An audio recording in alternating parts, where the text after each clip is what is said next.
Szczęść Boże, witajcie wszyscy. Alabado sea el Señor, bienvenidos todos, queridos. Soy Alfred Dudek. El tema principal de este encuentro, el significado y el poder de la sangre de Jesucristo como Hijo de Dios, nuestro Salvador, Cordero de Dios. Para comprenderlo bien, primero hay que ver la base bíblica, es la sangre. Y comprendiendo esta base, pasar a ver qué dice la palabra de Dios sobre la sangre de Jesucristo. Entonces, lo entenderemos bien. Ya San Juan Crisóstomo, que vivía en los años 350, 407, hablando de la sangre de Cristo, decía: al retirarse de esta mesa sagrada, nos vamos como leones echando fuego por la boca, hechos unos seres terribles para el mismo demonio. Esta sangre, dignamente recibida, echa lejos los demonios, llama hacia nosotros a los ángeles y al Señor mismo de los ángeles. Creo que estaremos muy cerca de estas palabras cuando terminemos el encuentro de hoy, cuando terminemos con todos los temas previstos. Para entender el significado de la sangre y para entender por qué el tema de la sangre aparece tantas veces, en el Antiguo Testamento, por lo menos, tenemos que entender el hecho de que fue la sangre precisamente el objeto de las ceremonias, las leyes y también de todo lo que fue el deber de los sacerdotes en el Antiguo Testamento. Todo ello como consecuencia de la naturaleza de Dios, quien es santo. Muchas veces decimos que Dios es santo. ¿Os acordáis de las palabras de Dios? Sed santos porque yo soy santo. Por eso es muy importante comprender qué significa Dios es santo. Y la misma palabra, santidad. Por ejemplo, Moisés se acercó y Dios le dijo: quítate las sandalias porque el lugar donde estás parado es santo. O Dios dice que hemos sido llamados para la santidad. O se dice también que alguien es santo o algo es sagrado. ¿Qué exactamente significa que Dios es santo? Cuando leemos la palabra de Dios y la conocemos, encontramos párrafos que describen a Dios, o Dios habla de sí mismo. ¿Cómo es y quién es? A veces, Él mismo habla de sus cualidades o atributos. En otros lugares son los profetas quienes hablan de la inspiración del Espíritu Santo. Hablan de Dios, o directamente, o durante las oraciones, o explicando a alguien cómo es Dios. Ahora voy a citar unos fragmentos de la palabra de Dios que nos hablan de cómo es Dios.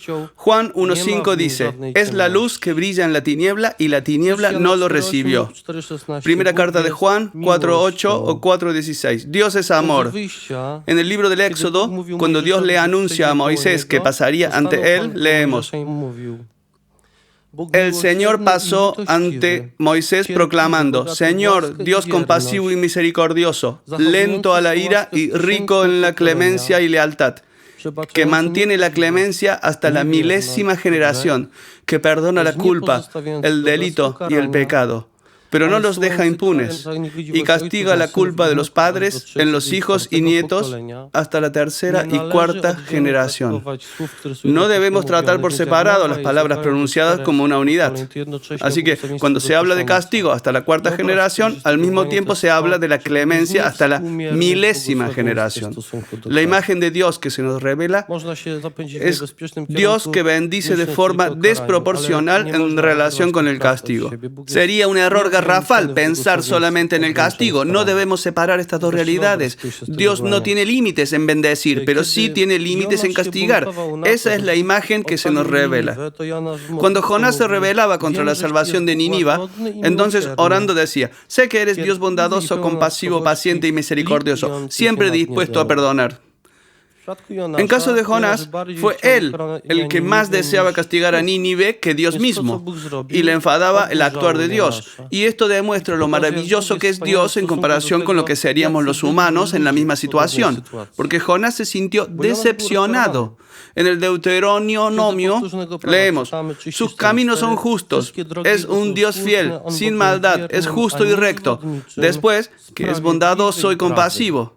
Salmo 51.3. En la carta de Hebreos 4.16 vemos el trono de la gracia, donde obtenemos misericordia.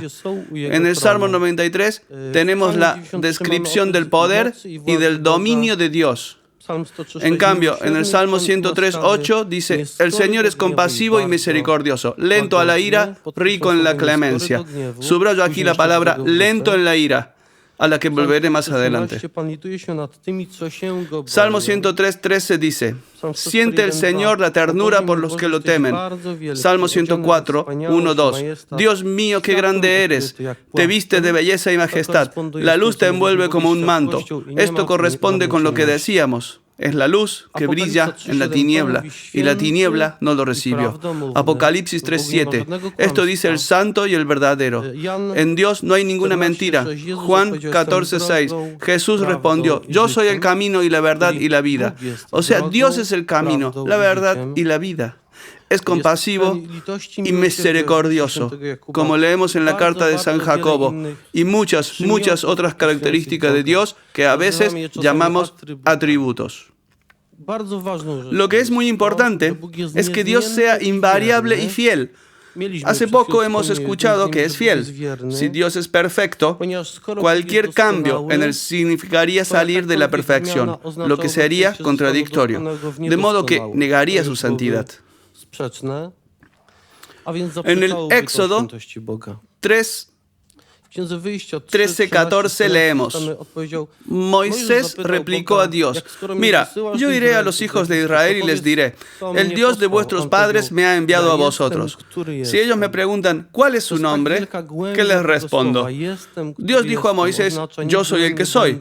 Son palabras muy profundas. Yo soy el que soy. No significa que yo era o seré, que hoy soy así y mañana ya seré diferente. No.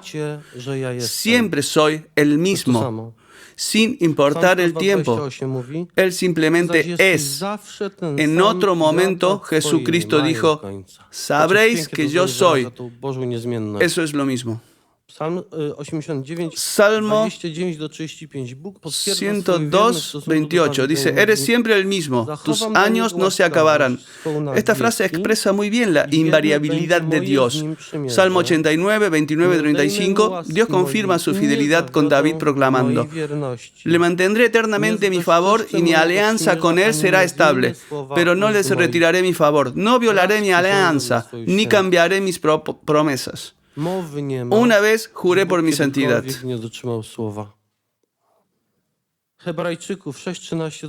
Dios siempre cumple con su palabra. Carta de Hebreos 6:13-15. Cuando Dios hizo la promesa a Abraham, no teniendo a nadie mayor por quien jurar, juró por sí mismo, diciendo, te llenaré de bendiciones y te multiplicaré abundantemente.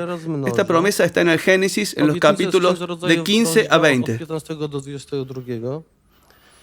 De la misma manera, queriendo Dios demostrar a los beneficiarios de la promesa la inmutabilidad de su designio, se comprometió con juramento para que por dos cosas inmutables, promesa y juramento, en las que es imposible que Dios mienta, cobremos ánimos y fuerza. ¿Qué ocurrió?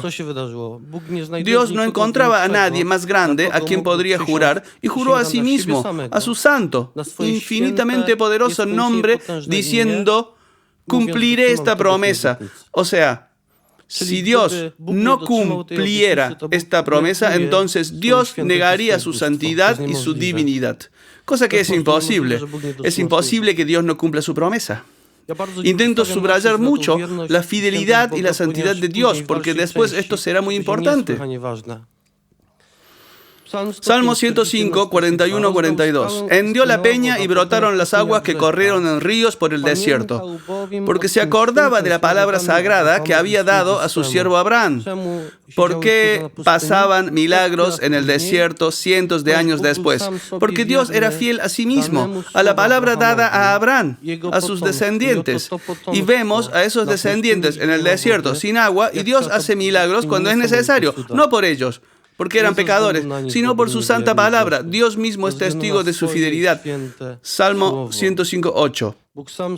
Se acuerda de su alianza eternamente, de la palabra dada por 1000 generaciones.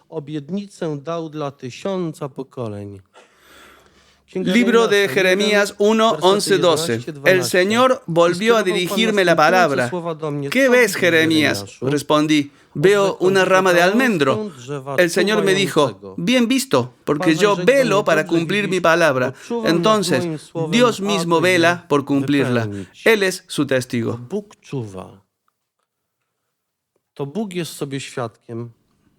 2 Timoteo 2:13. Si somos infieles, Él permanece fiel, porque no puede negarse a sí mismo. Creo que cada uno en su vida lo había vivido. A veces pensamos, me caí, fui infiel a Dios. Ahora Dios no cumplirá su promesa. Estamos proyectando el pensamiento humano a nuestra imagen de Dios. No. Dios es fiel independientemente de nuestra fidelidad y lo hace en virtud a su santidad, en virtud su santa palabra, en virtud a su autoridad. Jacobo 1:17. Todo buen regalo y todo don perfecto viene de arriba, procede del Padre de las luces, en el cual no hay ni alteración ni sombra de mutación. No solo no hay mutación, no hay ni siquiera una sombra de mutación. Espero haberos convencido de lo que significa la fidelidad de Dios, su santidad y la inalteración. Habrá muchos atributos de Dios, creo que infinitamente muchos. Algunos de ellos han sido revelados en la palabra de Dios. Cada atributo por sí mismo es perfecto, hasta deleitoso. Todos juntos y cada uno por separado son perfectos. Ninguno les desmerita al otro y ninguno lo sustituye. Es una verdad importante. Todos juntos coexisten en una perfecta armonía. Cuando ya estemos en el cielo, toda la eternidad no será suficiente para conocer a Dios en todos sus atributos. Y esto es deleitoso. Y todos los atributos juntos, de los que sabemos que por separado cada uno es perfecto y que todos juntos son perfectos y que todos coexisten en una perfecta armonía, todo ello lo llamaremos la santidad de Dios. O sea, cuando decimos que Dios es santo, declaramos al mismo tiempo que es perfecto en su perfecto amor, es perfecto en su perfecta justicia, es perfecto en su infinita y perfecta misericordia. Es perfecto en su perfecta paciencia, en su perfecta inalterancia, en su verdad, en su fidelidad, en su mansedumbre, etc. En que es luz un total de atributos perfectos. Y cuando Dios dice, sed santos, porque yo soy santo, entonces dice, sé perfecto en tu amor, sé perfecto en tu paciencia, sé perfecto en tu misericordia, en tu mansedumbre, etc. ¿Entendemos ahora qué es lo que nos pide Dios diciendo, sed santos, porque yo soy santo? Que vayamos acercándonos a Él en sus atributos. Me gustaría especialmente dirigir vuestra atención hacia 2 de los atributos de Dios donde no se debe hacer atajos. La justicia de Dios y la misericordia. En la letanía al Espíritu Santo hay una súplica, que Dios nos resguarde de confiarnos solamente de la misericordia divina, porque la misericordia no sustituye la divina justicia. Satanás nos tienta de este modo. Tú puedes aflojar. Dios es misericordioso. Y no te dice que Dios es también justo con la justicia perfecta. La misericordia de Dios colma la justicia, pero no la sustituye. Es una verdad muy importante. Toda la justicia de Dios debe quedar perfectamente colmada, y esto pasará y será para siempre. Cuando Dios le mostró el purgatorio y el sufrimiento a Santa Faustina Kowalska, Jesús le dijo, mi misericordia no lo quiere, pero mi justicia lo reclama. Y en consecuencia, esta gente sufre a pesar de que la misericordia divina no lo quiera. Debemos ajustar nuestra forma de pensar. La misericordia divina y la justicia divina. La otra cosa a la que quiero llamar la atención es que la ira no es atributo de Dios.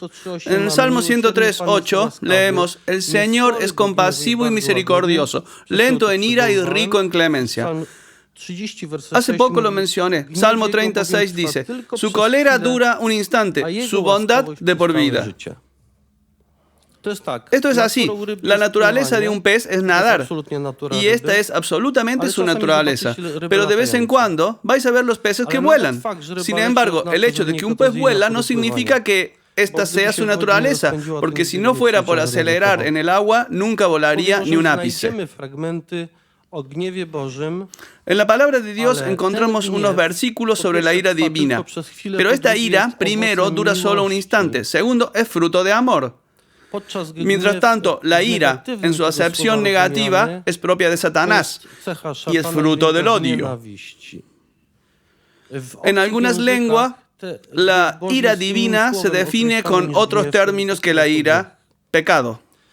En inglés se dice wrath, más bien enojo. En primer lugar, no se las debe igualar. En segundo lugar, quiero recalcar que la ira no se encuentra entre los atributos de Dios. No está descrita como tal. Eso sí, a veces vemos que Dios actúa bajo ira, pero solamente por un instante. ¿Os acordáis de la escena cuando Jesucristo fue al templo para expulsar a todos los que profanaban la casa del Señor? Fue un acto emocional, pero fue también un instante cuando Él reaccionó de forma espontánea. Leemos en uno de los evangelios que fue un momento cuando echó a todos los mercaderes, desparramó las monedas y sanó a los enfermos que estaban allí. Y este acto de sanar también fue un acto espontáneo. A pesar de lo que sentía en aquel momento, a pesar de estar enojado con quienes profanaban la casa del Señor, podemos apreciar que cuando encontraba a alguien sufriendo, lo sanaba. Esto sí es propio de la naturaleza de Dios, quien es compasivo. Así es su naturaleza y sus consecuencias. Y aquí es donde nos acercamos al tema de la sangre. Dios es luz, el pecado es oscuridad. La oscuridad siempre queda aniquilada en la presencia de luz y es propio de la misma naturaleza de la luz. Eso es lo que pasa. Si en una habitación oscura prendéis una vela, la vela no tiene que hacer ningún esfuerzo para disipar toda la oscuridad. No tiene que planificarlo, ni tener esta voluntad. La sola presencia de la luz aniquila la oscuridad por su naturaleza, por el mero hecho de su presencia. Y os diré más, si esta luz no quisiera aniquilar la oscuridad, esto sería imposible. Automáticamente, donde haya luz, la oscuridad se disipa, desaparece, queda aniquilada. Aquí tenemos una situación parecida. En la santidad de Dios, en la gloria de Dios que es luminosa, no puede quedar nada que sea pecaminoso. Eso se debe a la naturaleza de Dios, no tanto a su voluntad, ira o plan. En su presencia queda aniquilado todo lo que es pecaminoso. Hay muchas descripciones en el Éxodo y en el Levítico que esto, de hecho, confirman. Incluso había leyes que prohibían a algunos en el campamento de los israelitas ni siquiera mirar hacia el tabernáculo. Es sabido que nadie podía entrar en el lugar santísimo. El grupo de sacerdotes era muy privilegiado y podía ejercer sacerdocio bajo algunas condiciones. Las leyes describían que debería ser un sacerdote para no morir entrando en el lugar santísimo.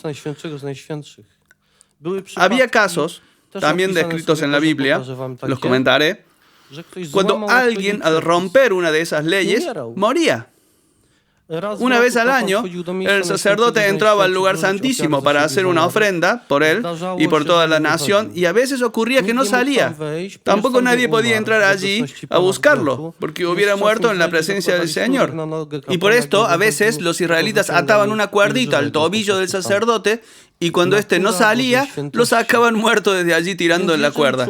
Así es la naturaleza sagrada de Dios. Si un hombre sin purificarse adecuadamente entraba en la santa presencia de Dios, quedaba aniquilado por la misma naturaleza sagrada de Dios.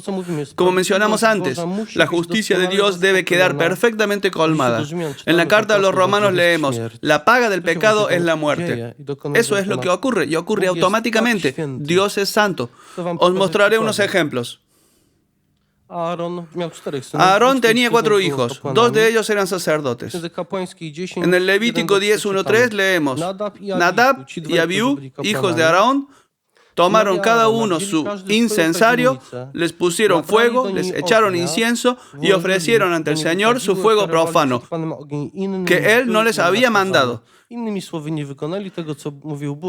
Entonces salió de la presencia del Señor un fuego que los devoró.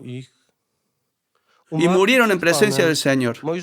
Moisés dijo entonces a Aarón, esto es lo que el Señor quería declarar cuando dijo, mostraré mi santidad en los que se me acercan, manifestaré mi gloria ante la faz de todo el pueblo. Aarón se calló. Fijaos que dice Moisés, mostraré mi santidad en los que se me acercan. La aniquilación de estos 2 sacerdotes fue la demostración de la santidad de Dios, no su ira. Moisés lo interpretó bien. Mostraré mi santidad en los que se me acercan. En esto, sin embargo, no termina la historia. En la tribu sacerdotal de Leví había un grupo que se rebeló. Reclamaban ejercer más que unas funciones secundarias. Sentían envidia por el sacerdocio. Y en el libro de los Números leemos, salía luego del Señor fuego que devoró a los 250 hombres que habían ofrecido el incienso. Pensaban que podían solos asignarse para este servicio. Incluso San Pablo en la carta de los Tesalonicenses 2:8 habla de los tiempos de depravación y de la manifestación del impío. Entonces se manifestará el impío a quien el Señor Jesús destruirá con el soplo de su boca y aniquilará con su venida majestuosa. La sola venida de Jesucristo aniquilará al impío. La sola presencia de Dios aniquila lo que es pecaminoso. Conocemos esta escena del primer capítulo del Evangelio de San Marcos, donde el Señor Jesús viene a la sinagoga y enseña con autoridad. Proclamaba la palabra con autoridad. Y leemos que había un hombre que tenía un espíritu inmundo y se puso a gritar. Y fijaos, la presencia de Dios en su gloria provoca una reacción del maligno que está escondido. El maligno se manifiesta, no puede soportar la presencia de Dios en su gloria. Con estos ejemplos podemos observar que es una poderosa presencia divina, que significa entrar en ella. Y Dios es consciente de su naturaleza y de sus posteriores consecuencias. Ahora, Dios, que es totalmente completo y santo, que no necesita a nadie ni a nada para su existencia, para su integridad, decide dar vida al hombre. Motivado por su naturaleza, o sea, por amor, para la alianza. En breve hablaremos de que es una alianza. Dios, por supuesto, podría no haberlo hecho, pero su naturaleza divina le dice, quiero compartir mi felicidad. Esta es la verdadera razón para dar vida al hombre. Dios crea al hombre y le ofrece el Edén para vivir.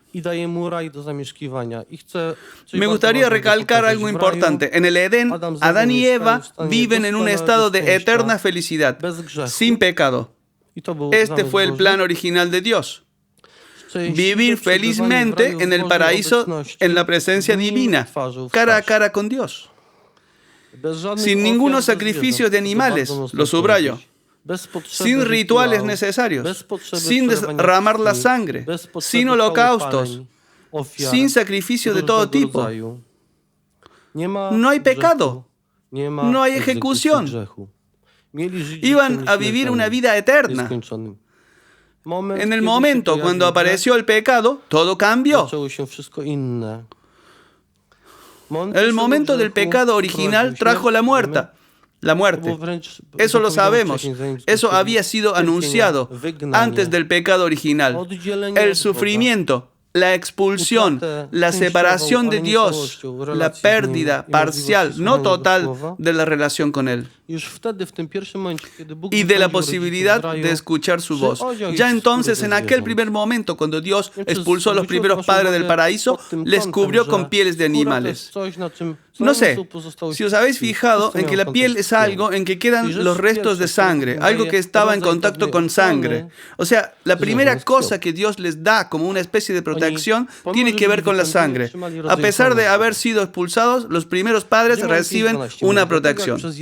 Carta a los Romanos 5:12. Por tanto, lo mismo que por un hombre entró el pecado al mundo y por el pecado la muerte, y así la muerte se propagó a todos los hombres porque todos pecaron. Aquí vemos las consecuencias. El pecado original acarreó el pecado a todos, la muerte a todos. También los primeros padres se condenaron a sí mismos.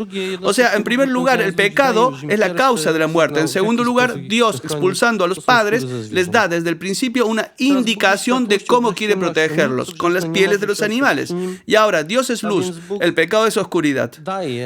Nada pecaminoso puede sobrevivir en presencia de Dios. Así que Dios ofrece una protección al hombre para que no muera en su santa presencia. La primera protección de Dios son las pieles, ofrecidas a los primeros padres. Ahora miraremos más de cerca qué significado tiene la sangre en la Biblia. Ya hemos empezado este tema gracias a las pieles. Levítico 17:11 dice: porque la vida de la carne está en la sangre, y yo os he dado la sangre para hacer expiación sobre el altar por vuestras vidas. Algunas traducciones dicen por vuestras almas. Después volveremos a esto, porque la sangre es la expiación por la vida. Dios dice: la sangre puede tener una función expiatoria, expiación por la vida. Dios dice que en la sangre hay vida de todo cuerpo. En el Génesis 9:4-5 Dios dice: pero no comáis carne con sangre, que es su vida. Pediré cuantas de vuestra sangre, que es vuestra vida. El Deuterónimo 12:23, guárdate de comer la sangre, porque la sangre es la vida. Al mismo tiempo, la constatación, la sangre es sinónimo de vida, es decir, se le identifica con la vida, y no comerás la vida con la carne. En la sangre de animal, la vida de animal. En la sangre de hombre, la vida de hombre. En la sangre de Dios, vida de Dios. Amén. En el Catecismo de la Iglesia Católica 226 leemos: el Antiguo Testamento siempre consideraba la sangre como un sagrado símbolo de vida. Es necesario tenerlo en cuenta en todo momento. Si su autoridad es tan grande, entonces la sangre cumple un papel muy importante en la expiación y en la protección. En la carta a los Hebreos 9:22 está escrito: según ley, casi todo se purifica con sangre, y sin efusión de sangre no hay perdón. La justicia divina dice: debe haber efusión de sangre si ha habido pecado. Y sin la efusión de sangre no hay justificación de los pecados. Carta a los Hebreos 9:7. El sacerdote entraba una vez al año a la segunda parte del templo, haciendo sacrificios de expiación por sí mismo y por el pueblo entero. Y entonces el autor de la carta dice: en la segunda solo entra el sumo sacerdote una vez al año, con la sangre que ofrece por sí y por los pecados de inadvertencia del pueblo. Si entrase allí sin sangre, moriría. Simplemente moriría. Volviendo un ratito a la naturaleza de Dios. Os contaré que cuando era niño, yo pensaba, siendo Dios todopoderoso, podía haberles tapado los ojos a todos los seres vivos y devolver el estado natural haciendo una especie de atajo, haciendo como si nunca hubiera habido pecado. Incluso podía haberles tapado los ojos a Adán y Eva y a todos los ángeles y demonios. ¿Podría haberlo hecho? No, no podría, porque Él mismo es testigo de su fidelidad y de su justicia. Esa es su esencia. Y esta es una de sus características más impresionantes. No importa que no lo vea nadie, lo vería él mismo. Y si debe elegir entre engañar y sacrificar a su hijo, decide sacrificar su propio hijo. Así es la santidad de Dios. Nosotros le proyectamos a Dios nuestras cualidades y la forma de pensar humana. Nos parece que sus pensamientos se asemejan a los nuestros, que actuaría como nosotros, haciendo atajos, ignorando, que no llamaría al pecado por su nombre, así como nosotros lo hacemos. Dios no es así. Las leyes se corresponden con la totalmente perfecta justicia de Dios y al mismo tiempo con la perfecta misericordia divina. La justicia debe ser perfectamente colmada. Y entonces, ¿cuál es la función de la misericordia? Vamos a ir descubriéndolo a lo largo de esta conferencia. Bueno, ¿por qué Dios pide sangre? Porque es santo. Y es la respuesta más elemental a esta pregunta. Esta puede ser una pregunta muy difícil para los no creyentes. Incluso puede aparecer como una imputación. ¿Cómo es este Dios tuyo si pide sangre? Basta con leer la Biblia. ¿Cuánta sangre corre allí? Pero la respuesta es simple, porque es santo, por eso pide la sangre, no porque le guste o porque lo quiera. Si fuera así, hubiera empezado así desde el primer día en el paraíso con Adán y Eva. Pide sangre porque no quiere matar a sus propios hijos. Dice, prefiero matar a un animal, un becerro o un cabrillo, antes que a mis propios hijos. No era mi plan, pero no tengo otra solución porque la justicia divina debe ser perfectamente colmada. Bueno, en pocas palabras, Dios dice, como sois mi pueblo elegido, no os mataré, pero por vuestro pecado debe haber efusión de sangre, en reemplazo. Porque cuando por un pecado hay efusión de sangre, que es vida, significa que se había pagado con vida por otra vida. Dios, viendo la sangre, ve una nueva vida. La sangre parece ser un telón que cubre al pecador ante la aniquilación en su presencia. Redime culpas y purifica. Y solo la sangre puede hacerlo, porque en ella está la vida. Carta a los Hebreos 9:22. Según la ley, casi todo se purifica con sangre y sin efusión de dar sangre no hay perdón. El sacerdote entraba en el lugar santo y el lugar santísimo con la sangre, porque sin ella moriría. Así de santo es Dios. Así de santo. Si la sangre tiene tanto peso, se la puede usar también para todo tipo de amarres y todo tipo de peligros relacionados con esto pueden aparecer y tocarnos. Fijaos, la sangre tiene mayor autoridad porque es la autoridad de la vida. Si quisiéramos quitarle a alguien algo más preciado, hablo de lo espiritual, esto sería la vida.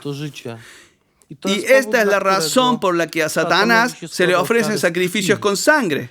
Por eso los satanistas los practican y a menudo aparece la sangre. Sacrificios de la sangre de animales, de las personas raptadas, principalmente en los países de tercer mundo.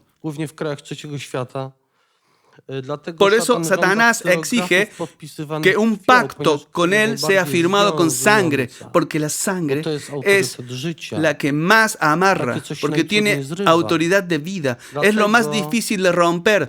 Por eso las brujerías y creencias paganas que aparecen muchas veces en el Antiguo Testamento estaban terminantemente prohibidas entre los israelitas. A menudo incluían entregar a los niños en sacrificio, que era considerado uno de los pecados más graves en Israel, pero estaba omnipresente en los pueblos que rodeaban a los israelitas. Por esta razón, en las películas ocultistas hay mucha sangre. ¿Os habéis fijado? Hace poco estuve en África y los empleados del hotel decían que a menudo se hallaban cadáveres de los menesterosos a los que nadie buscaba sin sangre, con la sangre drenada. La sangre se usa durante rituales, brujerías, vudú, etc. Por eso son tan peligrosas a veces, por desgracia, eficaces, porque se le entrega a Satanás la mayor autoridad como ofrenda. Esto demuestra que no hay chistes jugando con la sangre. No quiero hablar más para no dar ideas. Este tema es muy serio. En la carta a los Hebreos 2:14 leemos: Por tanto, lo mismo que los hijos participan de la carne y de la sangre, así también participó Jesús de nuestra carne y sangre para aniquilar mediante la muerte al Señor de la muerte, es decir, al diablo. Los niños sufren consecuencias espirituales de los padres a través de la sangre. Por eso, a veces ocurre que los padres ejercieron alguna práctica ocultista, pero es el hijo quien siente ansiedad, por ejemplo. Esto hace resaltar también otra cosa. El mero hecho de participar nos trae abundantes bendiciones, que recibimos porque Señor Jesús prometió bendecir a miles. Y creo que nosotros, así como estamos aquí sentados, vivimos las bendiciones pedidas por nuestros antepasados. Simplemente. Amén. Pero tenemos que saber que la sangre es algo que amarra de forma especial. El matrimonio se mezcla sangre, ¿verdad? Las relaciones sexuales significan mezclar sangre. La concepción significa mezclar sangre. Por eso en el capítulo 6 de la primera carta a los Corintios, San Pablo dice que allí donde hay relaciones sexuales serán los dos una sola carne. A pesar de que menciona en Génesis, donde se habla de matrimonio en los Corintios, con estas palabras San Pablo se refiere a las relaciones adúlteras, diciendo serán los dos una sola carne. Incluso fuera del matrimonio. En este tema entregamos el poder espiritual sobre nosotros a otra persona y después hay que recuperarlo en la oración o aparecen problemas. Detrás nuestro quedan temas abiertos, no arreglados, y alguien sigue con su vida y no entiende por qué le cuesta mantener su matrimonio. Sin embargo, esto nos sorprende si atrás se quedan invisibles cuerdas que lo destruyen todo desde fuera. Esto es algo simple. En la oración uno puede liberarse, pero para poder hacerlo hay que tener la conciencia de que existe algo así como el poder espiritual. El Señor Dios primero deseaba unirse con la sangre y así los creó en el paraíso. Y después, como pecaron, los lleva de esta manera para que de nuevo sea posible una mayor unión entre Él y su pueblo elegido. El primer paso fue entregar las pieles, después las leyes que son dadas para protegerlos. En el Levítico queda descrito qué hacer para que el pueblo pueda acercarse a Él. De este modo, Dios lleva a su pueblo a establecer alianza con Él, al pie del santo monte Joreb. Habéis sabido que 3 meses después del éxodo de Egipto ocurrió una cosa increíble. Todos tenemos en cuenta el día de la Pascua, la noche de Pascua, cuando fue el éxodo, pero a menudo se nos escapa algo increíblemente importante en la historia de Israel, la alianza de sangre establecida al pie del santo monte Joreb. Si recordáis, en la fiesta del Corpus Christi, el año pasado trataba de ello la lectura de la liturgia. Ahora, por favor, escuchemos la primera lectura y lo comentaremos más en adelante. El Señor dijo a Moisés: Sube a mí con Aarón, Nadab, Abiú y 70 ancianos de Israel y postraos a distancia. Moisés se acercó solo al Señor, pero ellos no se acercarán. Tampoco el pueblo subirá con él. Moisés bajó y contó al pueblo todas las palabras del Señor y todos sus decretos. Y el pueblo contestó una voz unánime: Cumpliremos todas las palabras que ha dicho el Señor. Moisés escribió todas las palabras del Señor. Se levantó temprano y edificó un altar en la falda del monte y 12 estelas por las 12 tribus de Israel. Y mandó a algunos jóvenes hijos de Israel ofrecer al Señor holocaustos e inmolar novillos como sacrificios en comunión. Tomó Moisés la mitad de la sangre y la puso en vasijas, y la otra mitad la derramó sobre el altar.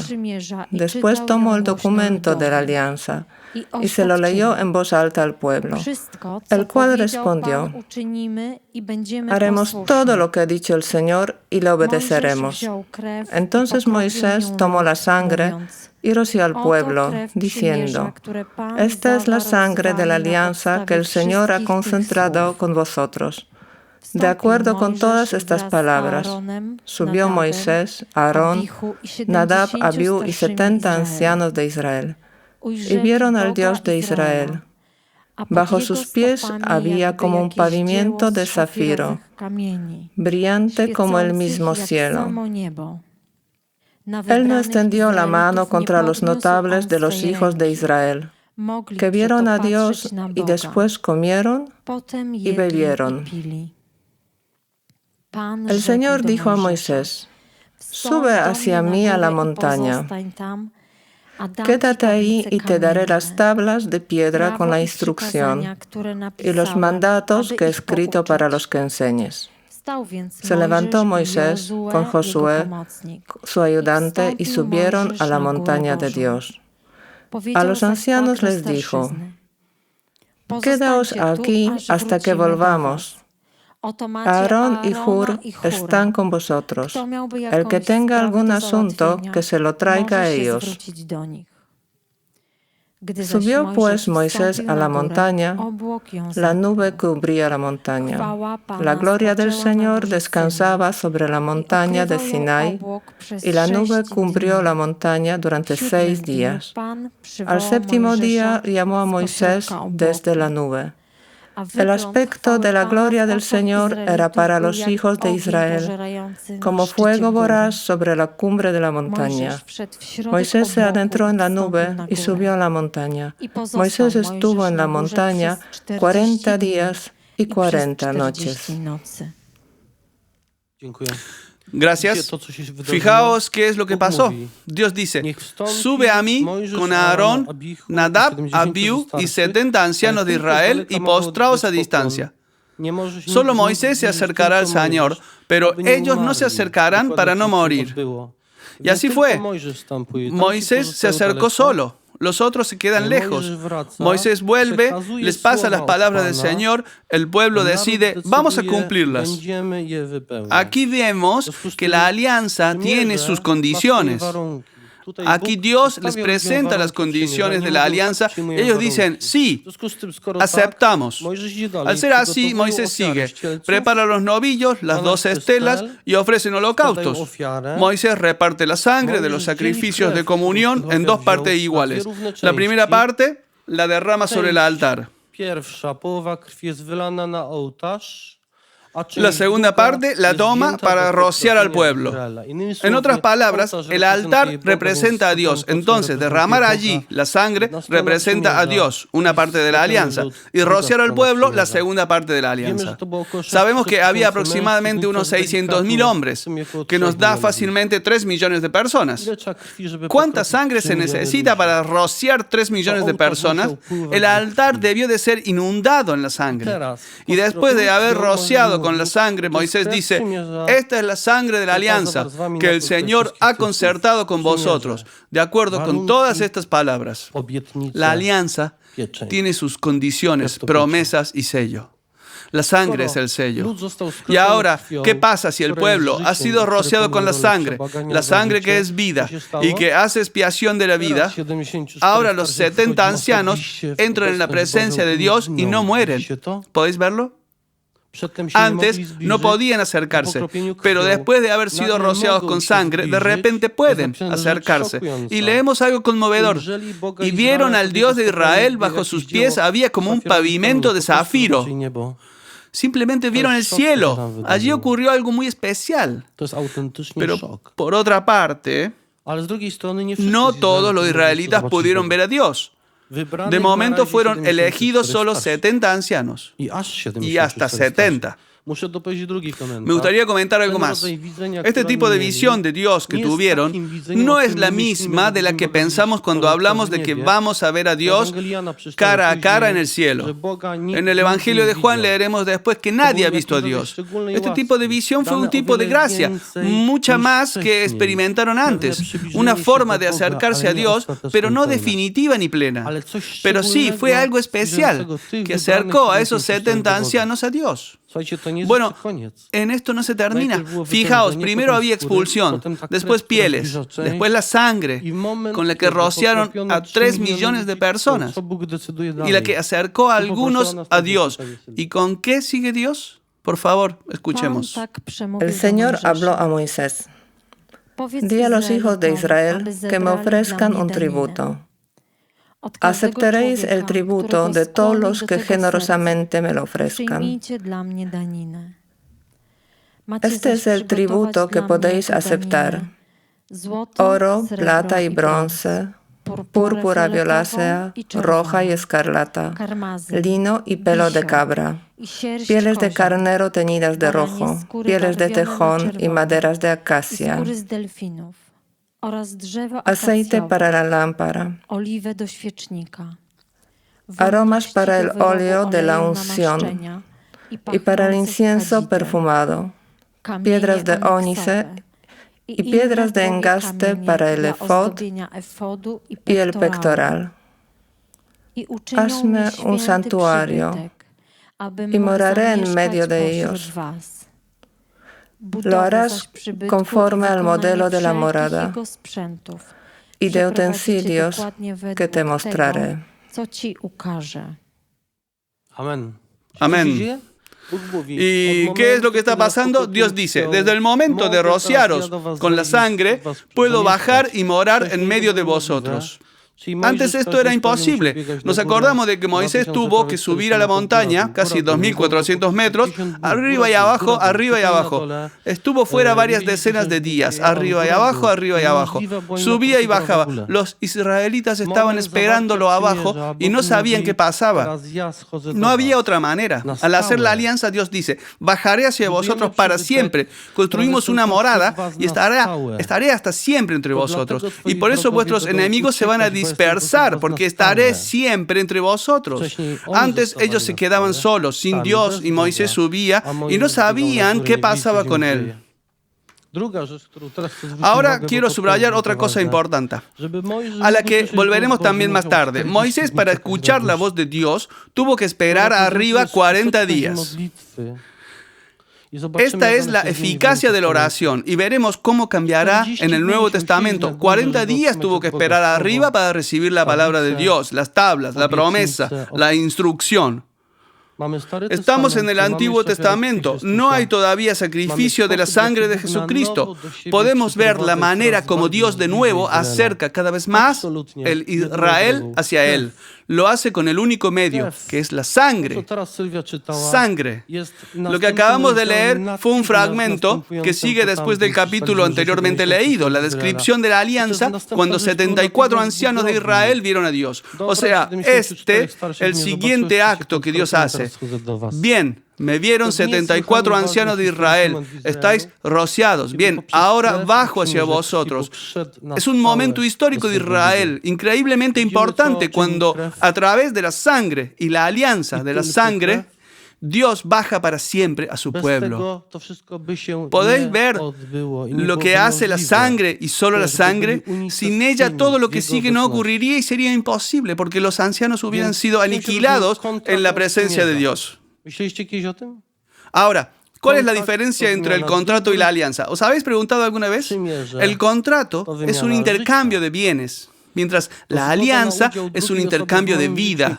Es un consentimiento para que otra persona participe en mi vida y yo participe en la suya. La participación significa mezclar las vidas. Israel, mejor que muchos otros pueblos, entiende esta alianza. Algo increíblemente importante. Porque fue Israel que hizo su camino histórico con Dios basando su existencia en las alianzas. Y hasta ahora, algunas cabezas de familia en Israel siguen concertando alianzas entre ellas. De hecho, en algunas creencias, por ejemplo, entre los indios, se practica hacer alianzas cortando la piel y mezclando la sangre. Pero en Israel esto fue un acto sagrado, lo que certifican tres cosas. Primero, un acto de efusión de sangre voluntario. Nadie obliga a nadie. Dos cabezas de familia deciden de forma solemne que quieren hacer alianza. O sea, de forma voluntaria, se cortan la mano, mezclan la sangre para hacer este día más grandioso. Celebran juntos una solemne cena, adecuadamente preparada, adecuadamente vestidos. La herida cicatriza, después queda una cicatriz que es un testimonio indeleble de la alianza establecida. A veces le acompaña un actor de tomar juntos una copa de vino en la que deponen una gota de sangre. Este acto crea un fuerte vínculo que resulta de la forma de pensar y de su experiencia en relación con Dios. O sea, cuando Dios hacía alianza con Israel, les hizo participar en su propia vida y Él mismo quiso participar en su vida. De hecho, esta fue la idea de crear al hombre. Dios quería compartir su felicidad, compartir la vida, mezclar sus vidas. Así que podemos ver que las alianzas del Antiguo Testamento tenían sus condiciones, sus promesas y su sello. La promesa de Dios: seréis mi pueblo, estaré entre vosotros, os ampararé y defenderé. Pero para que se cumplan estas promesas hay que cumplir algunas condiciones. Si alguien no cumple condiciones, se sale de las promesas, pierde la participación en la alianza. Por eso leemos en el libro de Jeremías, capítulo 11. Maldito quien no haga caso de los términos de esta alianza que impuse a vuestros antepasados. ¿Qué significa esto? No significa que Dios maldiga a alguien. Lo que quiere decir es que si una persona no cumple las condiciones, se queda fuera de las promesas. Y fuera de las promesas, o sea, fuera de las bendiciones, hay maldición.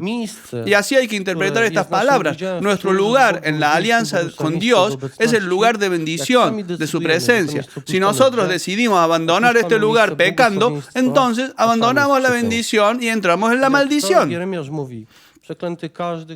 Y cuando el profeta Jeremías dice, maldito quien no haga caso de los términos de esta alianza, dice, tú mismo renuncias de la bendición y entras en la maldición. Nunca fue plan de Dios maldecir a nadie, pero a veces uno mismo lo elige. A menudo los israelitas no cumplían las alianzas del Antiguo Testamento, no cumplían las condiciones y en consecuencia perdían todo lo prometido. El cielo también quedaba cerrado a pesar de los sacrificios. Porque las ofrendas de la sangre de animales eran solamente una medida temporal para salvaguardar a Israel, pero no bastaban para conciliarse plenamente con Dios. Leeremos en los Hebreos 9:13. Y no tenían el poder de perdonar pecados. Hebreos 10:11. Se necesitaba otro sacrificio, un sacrificio perfecto. Dios nos entregó una medida para salvarnos temporalmente, pero esto no es una medida definitiva.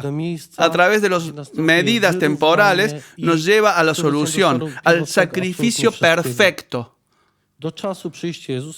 gracias al cual se devuelve el estado original de absolutamente todo. Dios tuvo que reconciliar el mundo consigo mismo a través de la sangre de la cruz de su Hijo.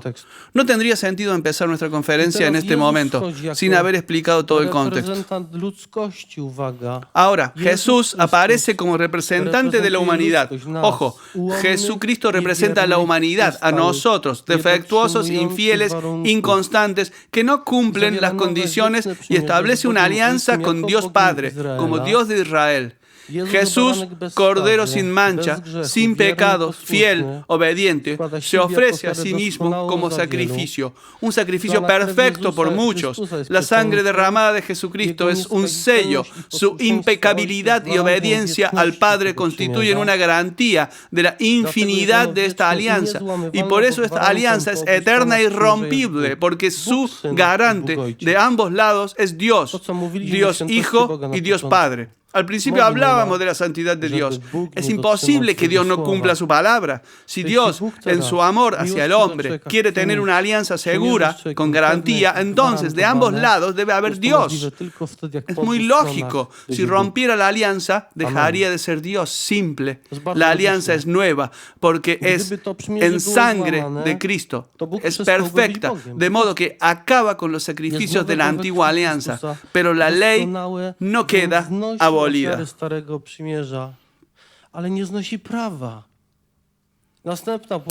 La siguiente trampa en la que caemos. La ley nunca dejará de estar vigente, pero como ha sido plenamente colmada, ya no habrá que hacer sacrificios. La nueva alianza no ha eliminado la vieja alianza. Jesucristo ha dicho, el cielo y la tierra pasarán, pero mis palabras no pasarán. Ni una letra de la ley puede ser eliminada antes de ser cumplida. Él, Jesús, ha cumplido plenamente la ley. Ya no son necesarios los sacrificios de animales. Y si Dios está ahora de los dos lados de la alianza, ¿qué es lo que nos queda? Las promesas. Aquí están las condiciones, el sello y las promesas. Las condiciones las cumple Dios de los dos lados. El sello es su sangre. Las promesas son nuestras. Estamos descubriendo poco a poco la imagen de lo que Jesús hizo por nosotros en la cruz. Esta alianza fue anunciada. Cuando el sacerdote levanta el cáliz durante la Santa Misa y dice, tomad y bebed todos de él, porque este es el cáliz de mi sangre, sangre de la alianza nueva y eterna, la describe como nueva y eterna. O sea, que nunca cambiará. Que será derramada por vosotros y por todos los hombres para el perdón de los pecados. Nueva, porque en la sangre de Cristo, eterna, porque Él es el garante de la alianza. Esta sangre derramada para el perdón de los pecados significa que formamos parte de ella. Y esta es la esencia de lo que sucede durante la Santa Misa. La alianza es nueva y eterna en la sangre de Cristo. Fue anunciada por el profeta Jeremías en el capítulo 32, versículo 40-41. Haré con ellos una alianza eterna y no pararé de hacerles el bien. Infundiré en sus corazones el deseo de temerme, y así no se apartarán de mí. Disfrutaré haciéndoles el bien. Los plantaré sólidamente en esta tierra, con todo mi corazón y con toda mi alma. Esta nueva alianza en la sangre de Jesucristo es la alegría de Dios. La alegría de hacernos el bien. Dios, haciendo el bien al hombre, disfruta como un padre amoroso. Y el niño vive su alegría como el que la recibe, como un niño amado. Para que esto pueda ocurrir, recibimos la gracia de Dios, para no alejarnos del lugar de bendición y dirigirse hacia donde haya maldición. O sea, recibimos una herramienta de Dios para comprender dónde nos conviene estar. La recibimos para estar en un lugar donde experimentamos la abundancia, la liberación y la sanación. ¿Qué le dijo Dios a Abraham? Te llenaré de bendiciones y te multiplicaré abundantemente. Son palabras de promesa. Ahora, Dios trae a los niños perdidos al lugar adecuado. O sea, ya el solo hecho de traerlos ya es un acto de gracia. Llena sus corazones de temor. De esta forma, el hombre se da cuenta que le conviene estar allí donde debería, para disfrutar solamente el bien gracias a la alianza que Dios garantiza de los dos lados. Y esa es la verdad de la nueva alianza. Nosotros decidimos si queremos participar en esta alianza, o sea, en Cristo, o si no queremos. Con el libre albedrío podemos preferir el pecado. Esta alianza fue anunciada y planificada. A partir del principio, Dios protegía al hombre con la sangre, para que al final derramó la sangre de su propio Hijo, para que ya no tenga que matar animales y para que el hombre pueda entrar en la abundancia de la bendición que tenía pensada para él desde el principio. Entonces Jesús hizo la alianza de sangre. Me gustaría mostraros ciertas analogías. En el Evangelio de Juan 10, 17, 18 leemos: por esto que ama el Padre, porque yo entrego mi vida para poder recuperarla. Nadie me la quita, sino que yo la entrego libremente. O sea, Jesús decide libremente entregar su vida. Tengo poder para entregarla y tengo poder para recuperarla. Este mandato he recibido de mi Padre. No cabe duda que Señor Jesús murió porque Él mismo libremente así decidió. Os mostraré también otro fragmento que a veces ignoramos. Evangelio de San Marcos 10:32. Estaban subiendo por el camino hacia Jerusalén. Sabían que iban para la pasión. Jesús se lo decía a los apóstoles y lo sabía perfectamente de antemano. Y Jesús iba delante de ellos. Ellos estaban sorprendidos y los que seguían tenían miedo. ¿Lo pilláis? Cuando uno va a cumplir una misión que desea, que sale de su corazón, entonces se apura, siente ansias. Y los apóstoles lo vieron. Por una parte, habían escuchado, lo decía, que el Hijo del Hombre sería entregado a los pecadores que lo matarían. Por otra parte, ya están de camino a Jerusalén y no pueden alcanzarlo, no entender.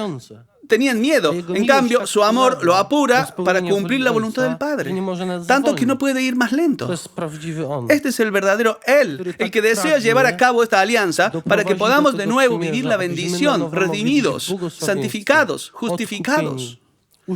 Después enumeraremos lo que hemos recibido gracias a la sangre de Cristo. Aquí podemos ver la motivación, las ansias, el deseo del Señor Jesús. Y sin duda ninguna fue un derrame de sangre libremente elegido. Jesús celebró la cena con los apóstoles. Fue la cena de la alianza. Jesús lleva para siempre las cicatrices de sus 5 heridas. Las otras cicatrices habían desaparecido de su cuerpo, todas salvo las de las manos, de las piernas y del costado. Y estas cicatrices se quedarán para siempre. Estas cicatrices son garante de la alianza establecida y no desaparecerán nunca. Cuando leemos las descripciones de las apariciones del Señor Jesús, la gente lo ha visto y siempre se aprecian las 5 heridas. Las otras han desaparecido. ¿Por qué estas no? Porque son las garantes de la alianza. Cuando Jesús intercede por nosotros en el cielo ante Dios, le muestra al Padre sus heridas. Los compré por el precio de mi sangre. Esta es la prueba. Sobre las manos, las piernas y su costado. Por eso su intercesión en el cielo es eterna. Nunca se acabará. He hablado sobre la alianza, el derramamiento voluntario de sangre, la cena y las heridas. Aquí tenemos todo eso. Quiero mostraros una cosa más. El Señor Jesús, durante su pasión, cumplió la ley perfectamente. Y quiero empezar con el hecho de que durante su vida 7 veces derramó su sangre. I chcę zacząć od tego, że Pan Jezus w czasie swojej męki 7-krotnie, w czasie swojego życia w ogóle, 7-krotnie przelał swoją krew. La primera vez fue durante la circuncisión. En el Evangelio de San Lucas 2:21 leemos: cuando se cumplieron los 8 días para circuncidar al niño, le pusieron por nombre Jesús, como lo había llamado el ángel antes de su concepción. La circuncisión fue el primer derramamiento de sangre.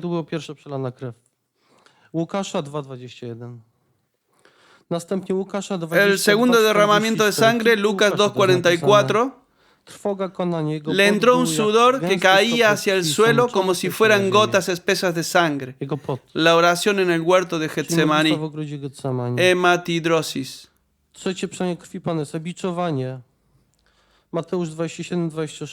El tercer derramamiento de sangre, flagelación, Mateo 27:26. Pilato mandó azotar a Jesús. El profeta Isaías, viéndolo, escribe en 52:14. Como muchos se espantaron de él porque desfigurado no parecía hombre, ni tenía aspecto humano. Qué horrible sufrimiento tuvo que ser.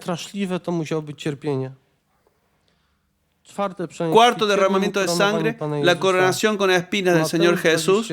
Mateos 27, 29, 30. Trenzando una corona de espinas, se ciñeron a la cabeza. El quinto derramamiento de sangre durante la Vía Crucis. El derramamiento de la sangre en el camino durante la subida con la cruz al Gólgota. Está descrito en todos los evangelios. Los estudios del sudario de Turín revelan que durante la caída el Señor Jesús rompió la rodilla. Su pierna se rompió y necesitaba a alguien que le ayudase a cargar la cruz junto con él. Qué espantoso sufrimiento. Seguir con la rodilla rota que no podía servir de apoyo. Durante la Vía Crucis, después de haber sufrido la flagelación, cada herida sangraba en el camino. Następnie w czasie ukrzyżowania Sexto derramamiento de Pana Jezusa, sangre durante la crucifixión. wreszcie przebicie jego boku w okolicy serca. Jan Y 19, el séptimo derramamiento de sangre, el atravesamiento de su costado cerca del corazón. Juan 19:34. Uno de los soldados con la lanza le traspasó el costado y al punto salió sangre y agua. El derrame de sangre y agua tiene un poderoso significado. Cuando Dios indujo al Señor a Adán, le abrió el costado y sacó una costilla. Y así nació la primera amada, Eva. Aquí el otro Adán, Jesús, el día de su muerte, tiene el costado abierto y nace la amada de la iglesia, którym my jesteśmy. que somos nosotros. Czad. Ale coś drugiego wam powiem. Os digo otra cosa. En el campamento de los israelitas había un lugar, la tienda del encuentro. Afuera había una valla que dividía, no era una muralla, algún tipo de velo. En el patio exterior había lugar donde se ejercían sacrificios. En el altar del patio exterior, la sangre que corría fue lavada y la distribución fue así que la entrada se hallaba del lado este, o sea, si mirabas desde dentro, mirabas hacia el este. Y del lado derecho de este altar se ofrecían sacrificios y se lavaba. A la derecha, en diagonal con respecto al altar, corría sangre y agua. ¿Podéis ver la semejanza? Este es el sacrificio por el pueblo. Más semejanzas veremos en adelante. De modo que observamos 7 rociamientos con la sangre de Jesús, que fueron anunciados como una gran profecía del día de la expiación. Aquí quiero pedir otro fragmento de la Escritura. El Señor habló a Moisés después de la muerte de los 2 hijos de Aarón que murieron al acercarse al Señor. El Señor mandó a Moisés: di a tu hermano Aarón que no entre en cualquier fecha en el santuario, detrás del velo, ante el propiciatorio que cubre el arca. Así no morirá, porque yo me muestro en una nube sobre el propiciatorio. Estas son las condiciones para que pueda entrar en el santuario, con un novillo para el sacrificio expiatorio y un carnero para el holocausto. Se vestirá la túnica sagrada de lino, se cubrirá con calzones de lino, se ceñirá una banda de lino y se pondrá un turbante de lino. Son vestiduras sagradas. Las vestirá después de haberse bañado. Además recibirá de la asamblea de los hijos de Israel 2 machos cabríos para el sacrificio expiatorio y un carnero para el holocausto. Aarón ofrecerá su novillo expiatorio y hará la expiación por sí mismo y por su casa. Después tomará los 2 machos cabríos y los presentará ante el Señor a la entrada de la tienda del encuentro. Sorteará los 2 machos cabríos, uno para el Señor y otro para Azazel. Tomará el que haya tocado en suerte al Señor y lo ofrecerá en sacrificio expiatorio. El que haya tocado en suerte a Azazel lo presentará vivo ante el Señor. Hará la expiación por él y después lo mandará al desierto a Azazel. Aarón ofrecerá su novillo expiatorio y hará la expiación por sí mismo y por su familia. Y lo degollará. Tomará del altar que está ante el Señor un cesario lleno de brasas y 2 puñados de incienso aromático en polvo, y lo introducirá detrás del velo. Pondrá incienso sobre las brasas ante el Señor, para que el humo del incienso oculte el propiciatorio que está sobre el testimonio. Y así no morirá. Después tomará sangre del novillo y salpicará con el dedo del propiciatorio. Hará 7 aspersiones de sangre con el dedo. Na razie Aaron przebłagał Boga za Gracias. siebie. De momento Aarón hizo la expiación por él mismo y por su familia. En un momento veremos otro fragmento cuando ocurre la segunda expiación por el pueblo. El sacerdote no podía hacer la expiación por el pueblo si no había pasado por la purificación. Aquí hemos leído que no ha muerto porque tenía un incesario y además la sangre. Aarón hizo la expiación por él mismo y por su familia. Hemos leído también sobre los dos cabríos que les tocaba otra suerte. Hubo un sorteo para decirle su suerte. Uno sería ofrecido en sacrificio expiatorio y su sangre sería usada para rociar 7 veces. El otro cabrío sería presentado vivo ante el Señor y después lo mandarían al desierto para Azazel. Azazel es un demonio de desierto. En breve lo explicaré. Ahora vamos a leer otro fragmento donde se ofrece sacrificio por todo el pueblo. O sea, Aarón ya está purificado, su familia está purificada, ahora es digno de presentarse en nombre del pueblo. Es algo que ocurría solamente una vez al año. Es el mismo acto que el que hizo Zacarías cuando entró y recibió la promesa de tener un hijo, Juan Bautista. ¿Se acordáis? O sea, Zacarías hacía el mismo servicio, pero ahora debemos entender en qué exactamente consistía este servicio para poder ilustrar con este fondo lo que pasó en el Gólgota. Siguiente lectura, por favor.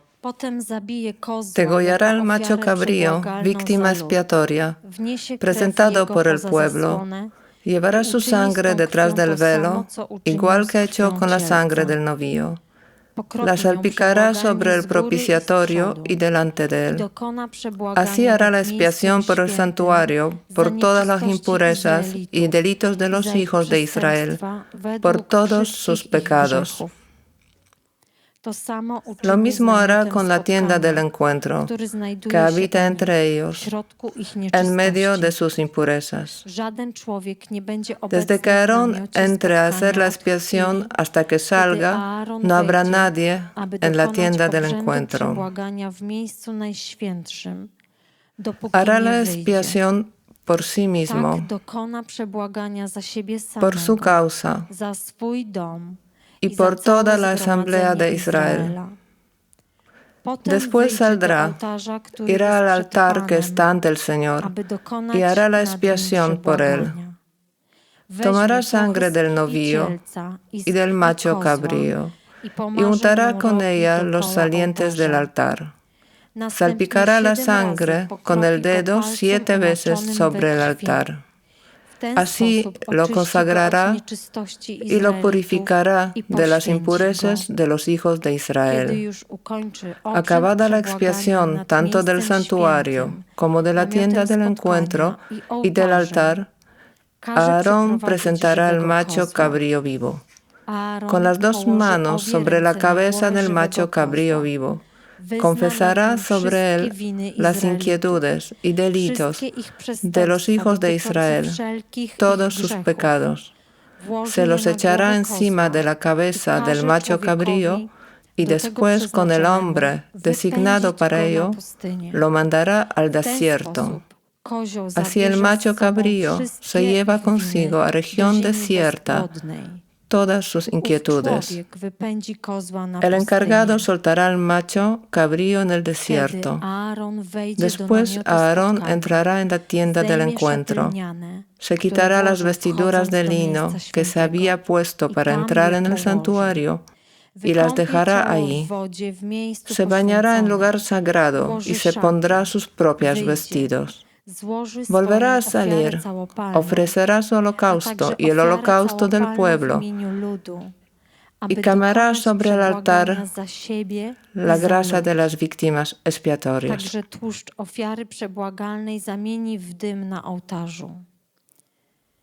El que ha llevado el macho cabrío a Azazel lavará sus vestidos, se bañará y después podrá entrar en el campamento. El novillo expiatorio y el macho cabrío expiatorio, cuya sangre se introdujo en el santuario para hacer la expiación, se sacarán fuera del campamento y se quemará piel, carne e intestinos. El encargado de quemarlos lavará sus vestidos, se bañará y después podrá entrar en el campamento. Gracias. Vemos aquí dos situaciones.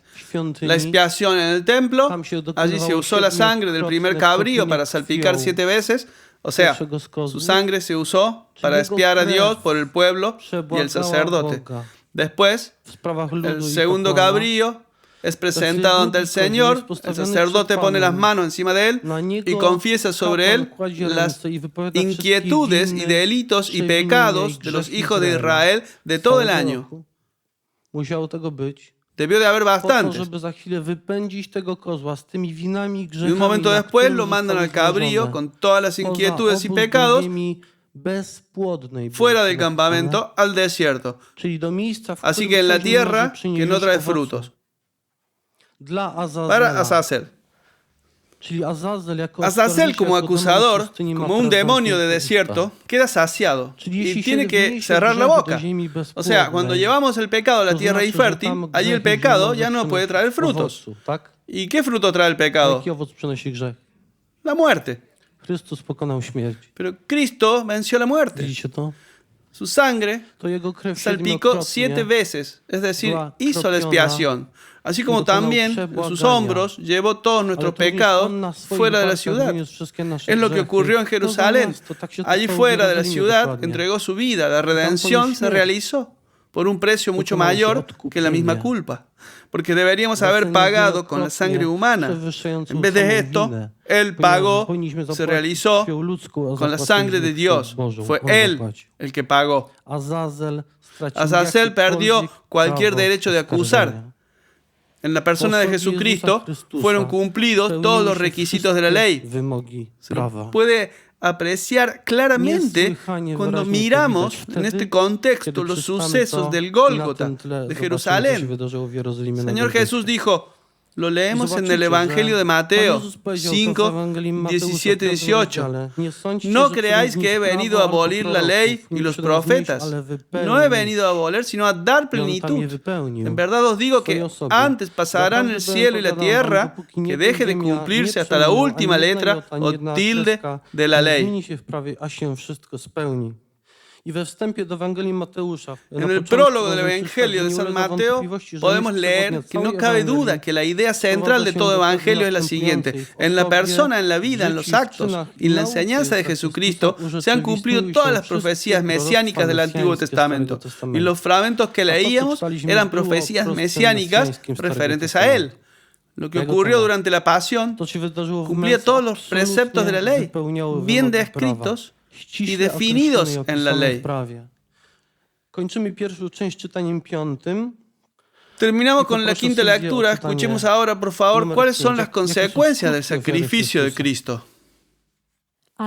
En cambio, Cristo ha venido como sumo sacerdote de los bienes definitivos. Su tienda es más grande y más perfecta, no hecha por manos de hombre, es decir, no es de este mundo creado. No lleva sangre de machos cabríos ni de becerros, sino la suya propia. Y así ha entrado en el santuario una vez para siempre, consiguiendo la liberación eterna.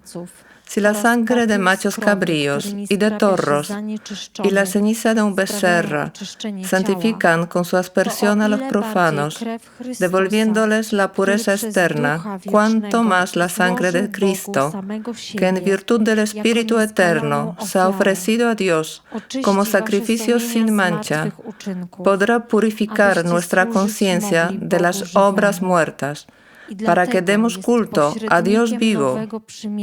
Por esa razón es mediador de una alianza nueva. En ella ha habido una muerte que ha redimido de los pecados cometidos durante la primera alianza, y así los llamados pueden recibir la promesa de la herencia eterna.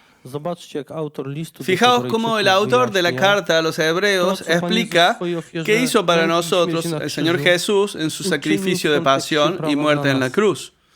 en el contexto de la ley. Ni la sangre de becerros ni de machos cabríos no podía hacer justicia tal como su sangre. No podía eliminar nuestros pecados tal como su sangre.